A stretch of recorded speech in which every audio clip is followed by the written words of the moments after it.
Hi, everyone. This is Amanda Ray from Bright Talk. I'm introducing Velocify's 5 easy steps to creating an account-based strategy. And the presenter is going to be Thomas Cox. He is Director of Sales Operations at Velocify. Before he begins, please note we're going to be doing a Q&A at the end, so if you've got any questions, please ensure you click the Ask Audience Questions, and we'll make sure to answer it. Tom? Awesome. Thank you, Amanda, and thank you, Bright Talk, for helping us set this up. And also thank you, everyone on the webinar. We're really excited to have everyone here and to share some of our best practices for launching an account-based sales strategy. And before we jump into the content, we wanted to first pose a question to you, the audience, to help us start thinking in that account-based mind frame. So, Amanda, can you post that question to the audience?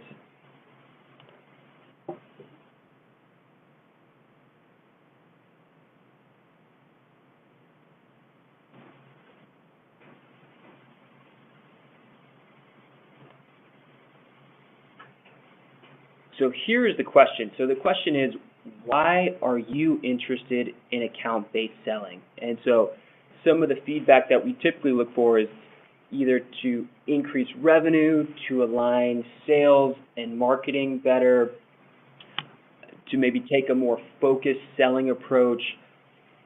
Perhaps it was an executive mandate that they've instructed you and your organization to become more account-centric, or perhaps much like we've seen, people are beginning to talk more about it. You may see it more in the literature, in the blogs out there, or perhaps at some of these conferences. So we wanted to post that question and get your feedback.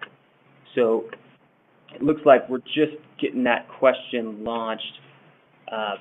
Amanda, any chance it looks like the question may not be available yet?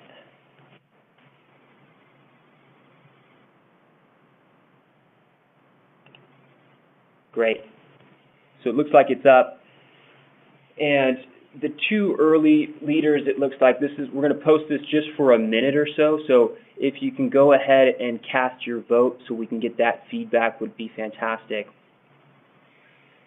And it looks like the 2 early leaders are increasing revenue and taking a more focused approach. And these 2 results are very consistent from what we've seen in previous research and previous webinars. Obviously, the first being in sales and perhaps marketing, really focused on increasing our revenue is kind of the ultimate goal in back of everyone's mind. And then secondly, which I think really applies well to taking an account-based sales strategy approach, is about focus and focusing on your customers' personas and the customer's buying journey. And with that being said, we'll maybe give it just a few more seconds here, and then begin to move on. So I think we should be good with the intro audience poll. Thank you, everyone, for your feedback, and I think that's going to help us dive into the content.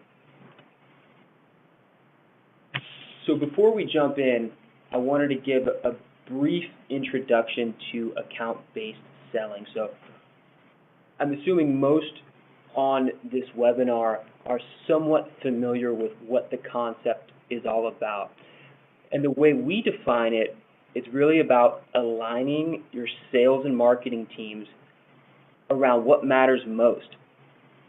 And that's all about personally connecting with your buyers and ultimately having a deeper understanding of your buyers' goals and objectives and how your product or service can add value or alleviate a pain point.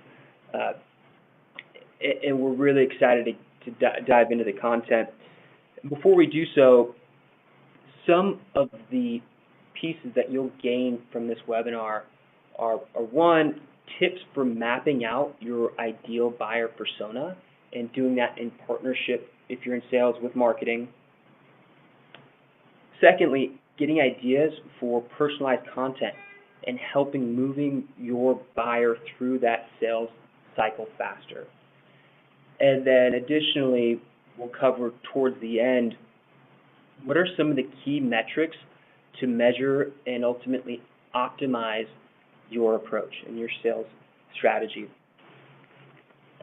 So, with that being said, let's get started. So, the first step we recommend in terms of building this account-based approach, it's all about focus. And that kind of leads us back to the poll that we just conducted.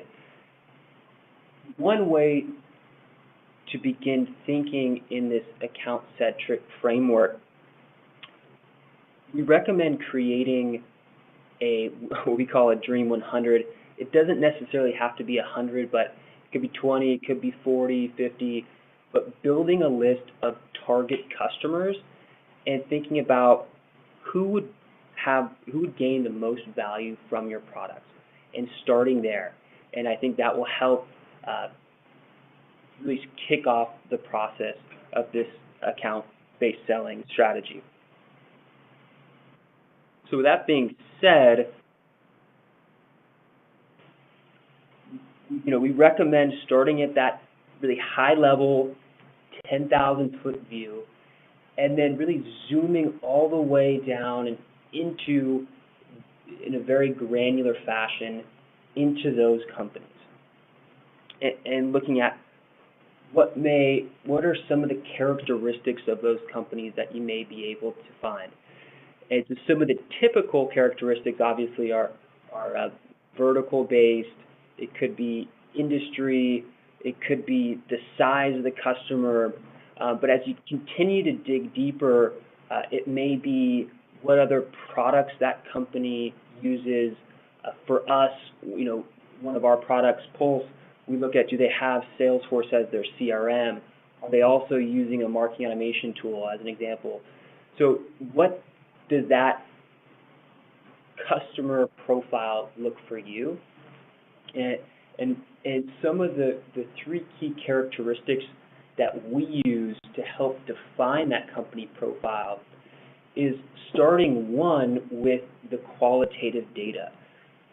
And qualitative meaning feedback ultimately from your customers in conversations, speaking with your customers directly. Obviously, your sales reps will have that qualitative piece. It could be your sales engineers who are also having those conversations.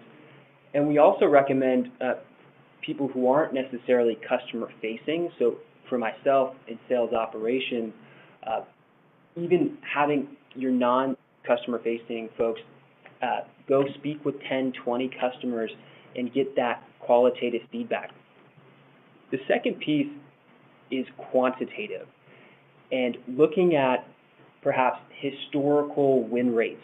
So maybe one industry, you're having some great success, or a certain size, maybe it's in that mid-market segment that these customers are finding the most value. So taking a data-driven approach.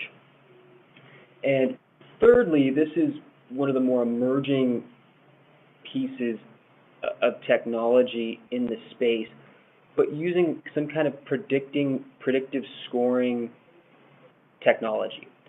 So we also use a third-party application that uses machine learning algorithms to help score the top accounts.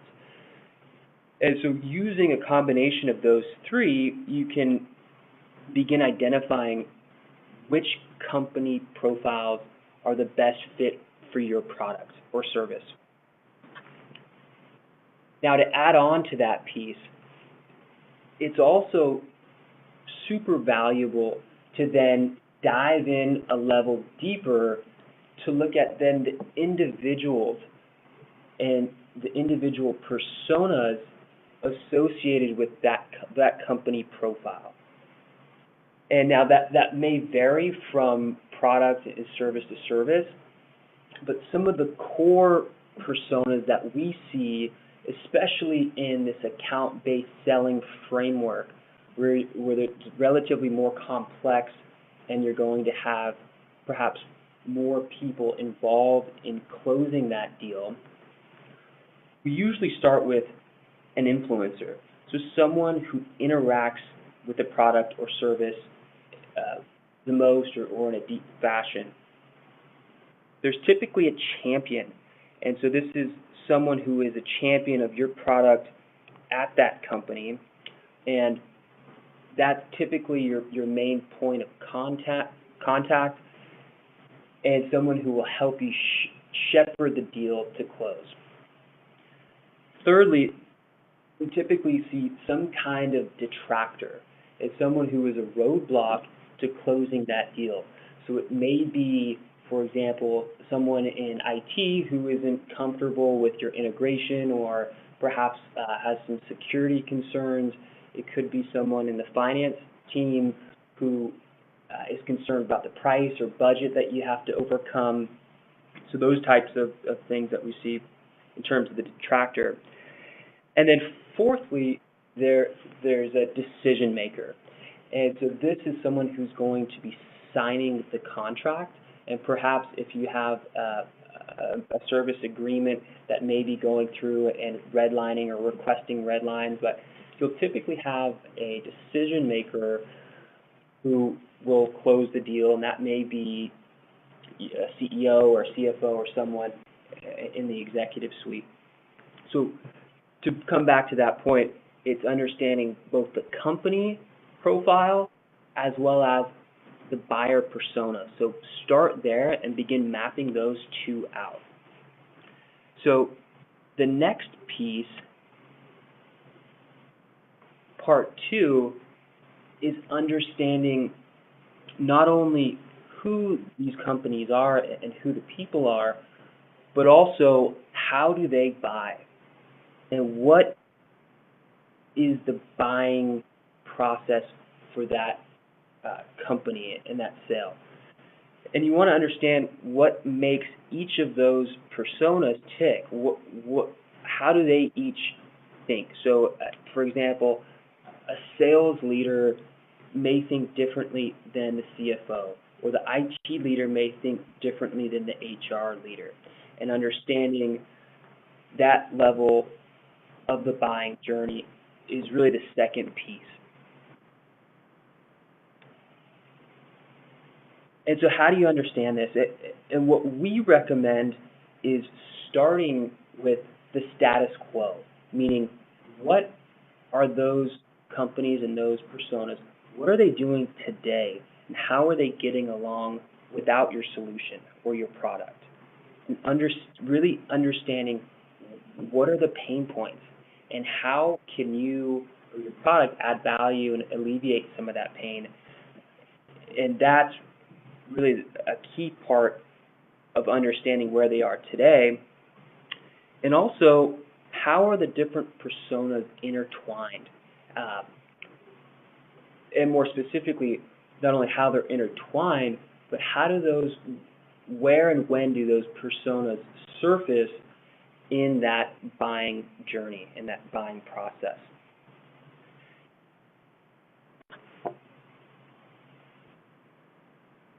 And here is an example of some buyer stages. Now again, this will vary based on your product and your services, but it's really about putting yourself in the shoes of your potential personas and trying to think through their varying thought processes and putting yourself in their state of mind. And again, doing this will help you understand more deeply that company profiles, buyer journey, and how those different personas are ultimately going to interact with each other.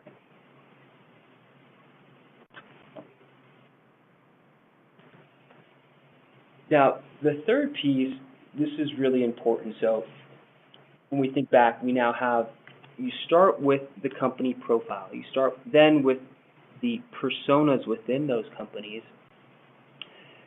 You then understand very deeply the buyer's journey.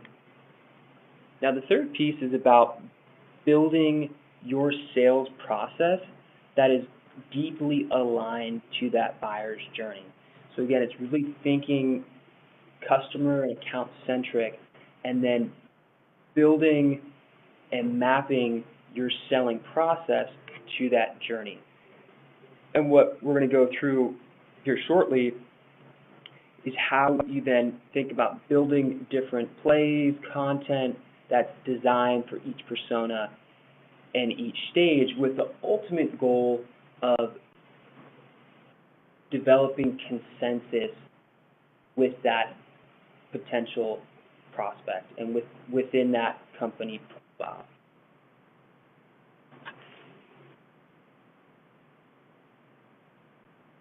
And what you see here, this is you think of as a framework for designing a sales process. And let me walk you through how this really lays out, because I believe this framework, if you can take one thing away from this webinar, it would be taking away this sales process design framework, which is super valuable. So in the top section, we have what we just walked through, the buyer stages. So what is the buyer's journey? Putting yourself in their shoes. And even the language here is really buyer-centric, so problem identification, making a decision, comparing vendors. So really, how does the buyer view that buying process? And then what we recommend is then overlaying your internal sales process and the stages against that journey. So, for example, you may have qualification as that first stage in the sales process, ultimately to some kind of negotiation phase before you get that signature. Now, the second piece in the matrix is looking at the actions.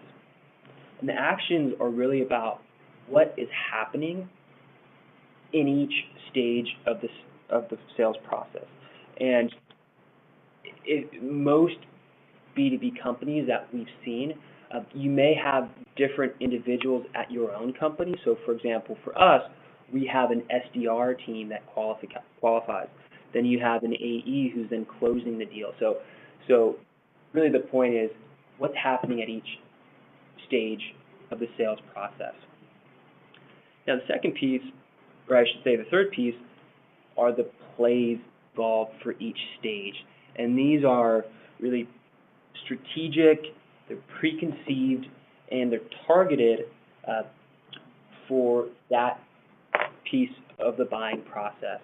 So you may have, for example, a case study that you send out, may have the contract phase. So understanding what are those plays, the demo phase. So what are those plays that you're executing in a repeatable fashion that you can coach your reps on.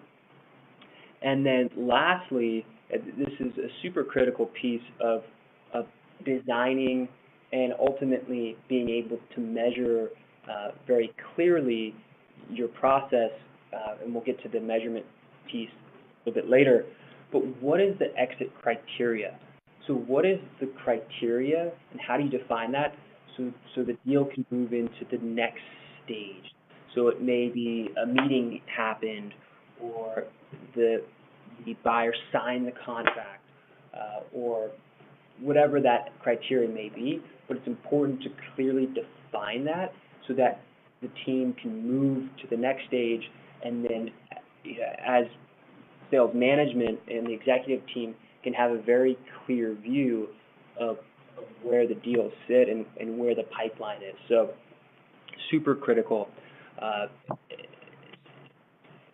So to move on kind of to the next piece, and before I do that, I did want to remind myself, and the reason I wanted to spend extra time on this section is we use this framework internally, and we can maybe go through if you guys have any questions later, but we use this framework, and we had ultimately a 2-day offsite with our COO, our head of marketing, sales.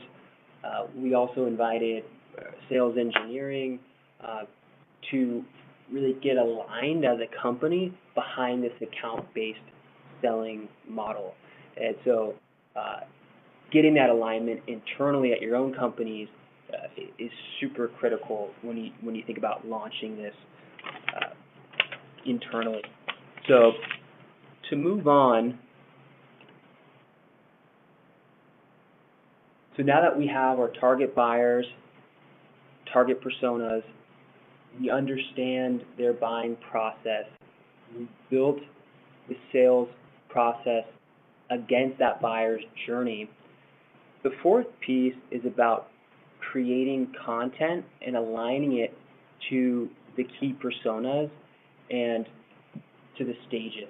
And this, I think, ties in well to the plays piece from the sales, designing the sales process, that framework. And it's about, the way I think about it is it's about delivering the right content to the right persona at the right time of the buying journey. And really to think about this, it's having custom tailored engagement based on each unique situation that speaks to the personas.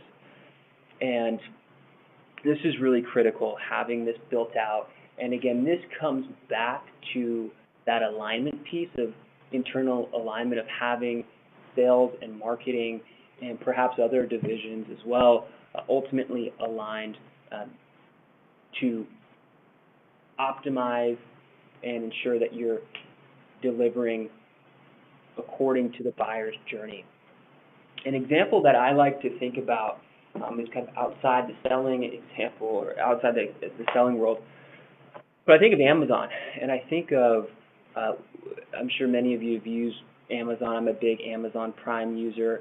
And you think about the suggested content. So when you're looking at one product, they will then suggest, based on purchase history, they've bought another product. So for example, I'm on there buying, I have a 2-year-old, I'm buying Honest diapers. They're going to obviously recommend Honest wipes. If you have 2-year-olds, you know that. But they may also recommend, say, Honest baby soap. So the example there that I'm trying to call out is really having that designed for that persona, where they are, and that's ultimately going to gain value. And we'll go through some more targeted examples. So again, referencing back to the buyer's journey, and depending on the buyer's stage, where they are in the sales process, you then can see where are the personas involved.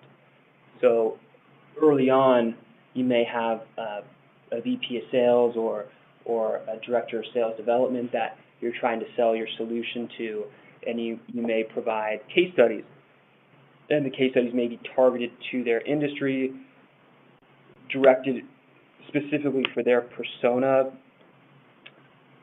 Then later in the deal, you may have a sales operations professional involved, and they want to see some technical documentation. They want to see how it integrates, and you're able to deliver that specific content there.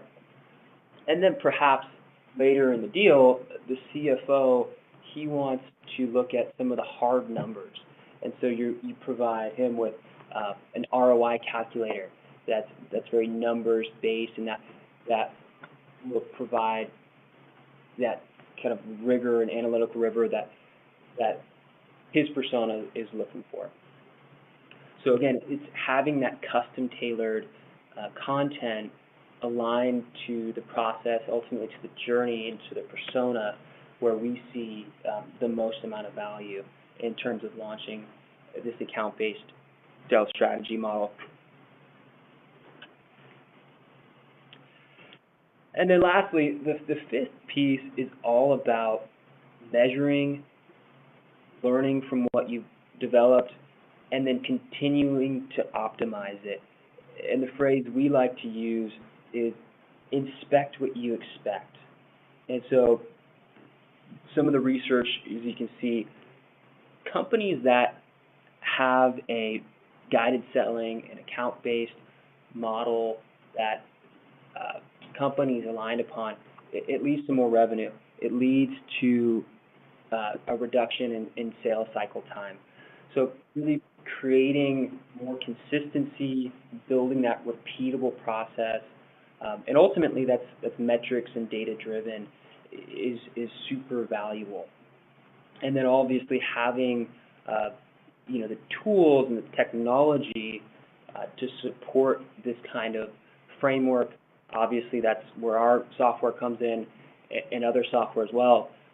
But being able to build this out for your organization is super valuable.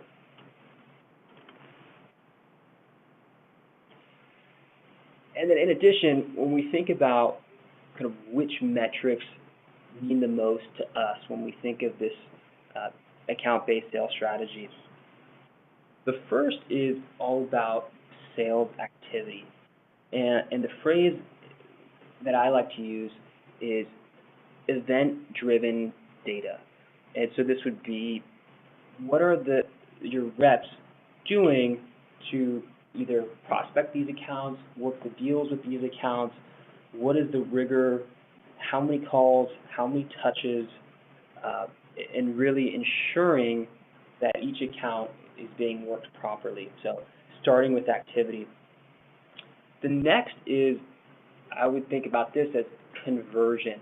And so really understanding where deals are getting stuck in that process. And so when you end up developing this account-based model, you're able to understand not just kind of from beginning to end what was the conversion, but really becoming more granular and understanding where exactly in the process are you doing well, or you could potentially improve.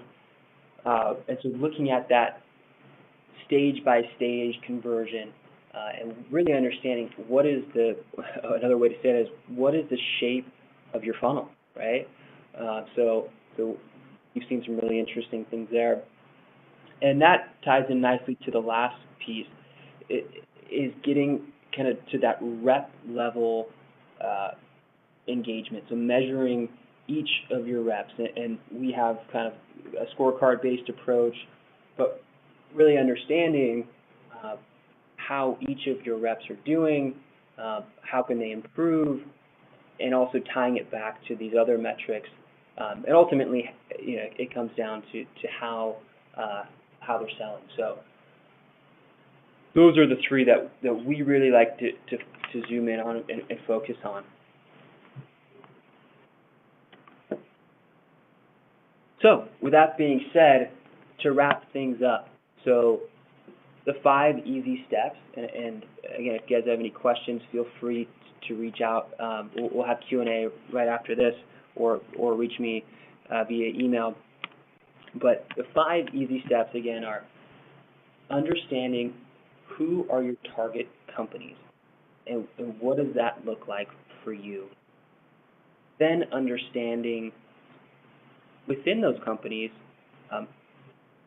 what are the key personas? And we walked through some of the standard ones that we use in terms of the champion, influencer, detractor, decision maker, but you may have your own unique set of personas, and building those out and understanding that. The third piece is then understanding the customer journey and building and designing your sales process around that customer journey, and then using that framework that we walked through with the stages, with the actions, plays, and exit criteria, and getting internal alignment around that framework with your sales, marketing, and whomever else that may be involved is super critical. And then the fourth piece is building content, right? So building that targeted content, again, for each persona at the right stage, at the right time, delivering that content. And then lastly, making sure you inspect what you expect. So optimizing, measuring, learning, iterating, continue to improve that process going forward. So with that being said, thank you for walking through that. Now I'm going to kick it off to Amanda, and Amanda's going to help us lead some Q&A. Hi, everyone. Thank you for listening. We have a few questions coming in, and please feel free to continue to ask questions. The first question, Tom, I have for you is, getting sales and marketing to align on this framework is key. How do you suggest doing so? That's a great question, Amanda. And we covered, I think, briefly some of the pieces throughout the presentation, but to really come back to those, it's selling internally, right? Your internal company persona, so understanding who needs to be aligned, who needs to be involved. Again, for us, that worked really well was having an offsite, so getting outside of the office, focusing on this account-based framework, and getting some dedicated time behind it was super valuable for us. Okay, great. Another question I have from the audience is, how many touches, i.e. calls, email, social, are recommended in the account-based selling approach? Sure. So now this is ultimately going to depend on your, to use our content earlier, your target customers and your personas, and ultimately kind of the complexity of your product or service. But based on some of the industry-leading research and some of the research we've done here at Velocify, we highly recommend, at the minimum, a 6-call strategy where you intermingle email, perhaps social, so maybe a LinkedIn component over. We recommend at least a 15 to 22-day cycle for those different personas. So that's what we recommend, and we have some research on our website. I think it's called the Ultimate Contact Strategy. If you are at all interested, and we can follow up with that link. But we recommend that number of touches, and then of course making sure when those contacts, when you do get some traction, contacting them in a very quick fashion. So making sure that time to call is huge. Great, thank you. And just so the audience knows, in the attachments and link section, we actually have a link to the site. So if you want to click and continue to go over what Tom discussed, you can. We have another great question that just came in. You've talked a lot about metrics here, but I tend to struggle with productivity versus reporting. How do you collect your metrics in a time-effective way? That's a good question. So again, this kind of goes back to the tools, and it's important that you have the right technology to ultimately measure that activity. And so having the tools to measure number of calls, number of emails, number of touches, to ensure that level of rigor is huge. And then it kind of going back to the rep level engagement. Now, we recommend activity across the board, but it may depend on it. You may have some very senior AEs who are consistently above quota, so you may treat them differently in terms of activity than a brand new junior rep who you want to encourage even a higher level of activity. So that's kind of what I would recommend and what we've seen be successful. Okay, great. And another question just came in. Thank you, everybody, for asking questions. Is there a way to manage the number of touches that happen, i.e., can a third-party tool autofill my calendar when I need to call someone for the sixth time or something equivalent? Yeah, so that's a great question. I don't have the answer to the calendar exactly piece, the calendar automation, but somewhat of a plug for our own product. That's exactly what we do. So we develop kind of a prioritization engine that ensures each contact and account is worked appropriately and to the right level of cadence for each individual. So that's kind of how we do it. Is we drink our own champagne, and then the calendaring piece. I haven't seen that level of functionality, but I can follow up with you on that. Great, thank you. And our last question that we see, so please, if you have any questions, continue to ask. This kind of plays onto the most recent question we had. What tools do you have to help stay on top of target accounts? Sure, yeah, so again, we use our own tool, Velocify, to prioritize those accounts. Some other tools that we've used, I touched on this briefly, but in terms of using kind of a predictive scoring for your accounts, we used a tool called Sales Predict, which was helpful for us. Other, I think, valuable tools in terms of firmographic information, we're currently evaluating a tool called ZoomInfo, which is a paid service. There are other cheaper tools out there as well. Obviously, LinkedIn and LinkedIn Navigator are a very popular tool in the space. So those are some of the tools I have seen personally successful, and I would recommend checking out. Okay, great. We don't have any additional questions from the audience. If anyone has anything else they'd like to add, please do so now so we can answer it accordingly. But is there any tools that you think you need to have, or is that what you just discussed? Is that cover kind of everything that you feel like people need to have in order to stay on top of their target accounts? Yeah, so I think those are the core. I would say some of the other, and this is perhaps too obvious for this audience, but obviously having a CRM is in many ways the starting point. A marketing automation tool can be very, very valuable as well to understand the level of engagement that are those personas interacting with content, how are they interacting with it, and then lastly, I would also mention we were using DocuSign to automate some of the contracting processes.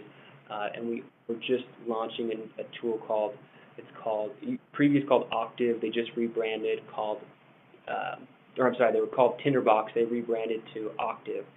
And so that's in terms of the content piece and being able to deliver custom content. And we integrate it directly into our own tool, so inside of Salesforce. So something of that nature can also be helpful when you think about the account-based view. Okay, great. We actually just got another question that came in. And just to follow up on my question around collecting metrics effectively, are there any specific tools that allow my team to collect their metrics in an easy way?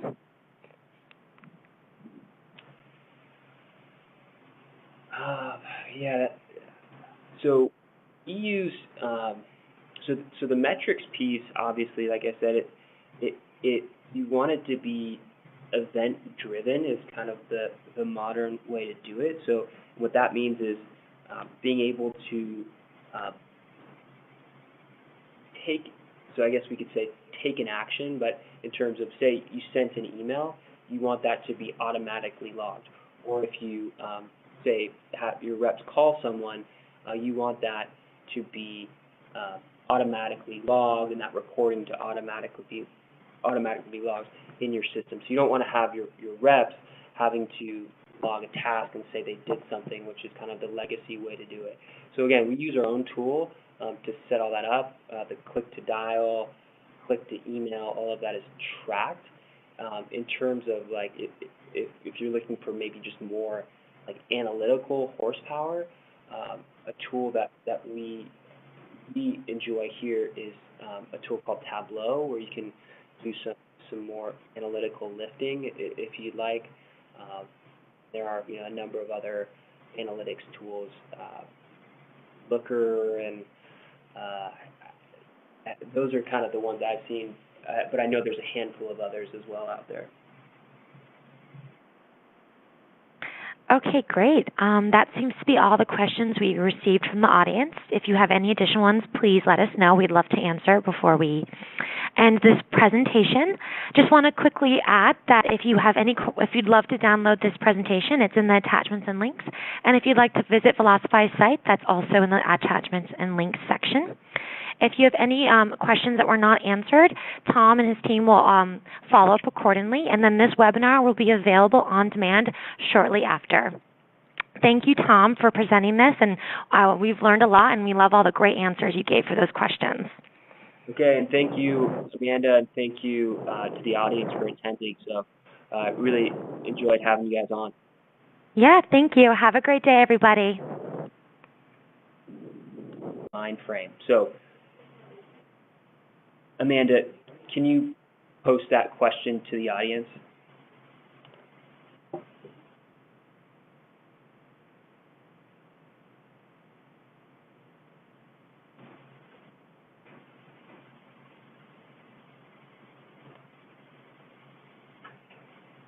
So here is the question. So the question is, why are you interested in account-based selling? And so some of the feedback that we typically look for is either to increase revenue, to align sales and marketing better, to maybe take a more focused selling approach. Perhaps it was an executive mandate that they've instructed you and your organization to become more account-centric, or perhaps much like we've seen, people are beginning to talk more about it. You may see it more in the literature, in the blogs out there, or perhaps at some of these conferences. So we wanted to post that question and get your feedback. So it looks like we're just getting that question launched. Amanda, any chance, it looks like the question may not be available yet.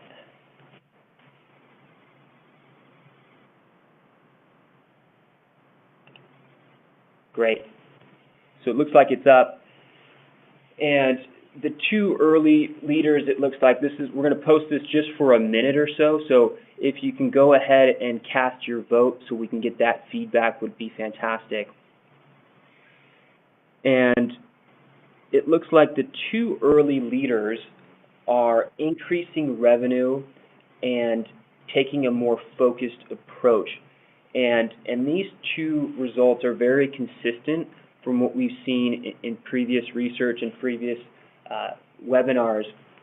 Obviously, the first being in sales. I'm assuming most on this webinar are somewhat familiar with what the concept is all about. And the way we define it, it's really about aligning your sales and marketing teams around what matters most. And that's all about personally connecting with your buyers and ultimately having a deeper understanding of your buyers' goals and objectives and how your product or service can add value or alleviate a pain point. And we're really excited to dive into the content. Before we do so, some of the pieces that you'll gain from this webinar are one, tips for mapping out your ideal buyer persona and doing that in partnership if you're in sales with marketing. Secondly, getting ideas for personalized content and helping moving your buyer. Hi, everyone. This is Amanda Ray from Bright Talk.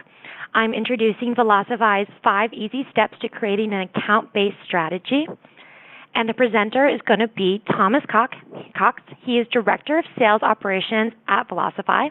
Before he begins, please note we're going to be doing a Q&A at the end, so if you've got any questions, please ensure you click the Ask Audience Questions, and we'll make sure to answer it.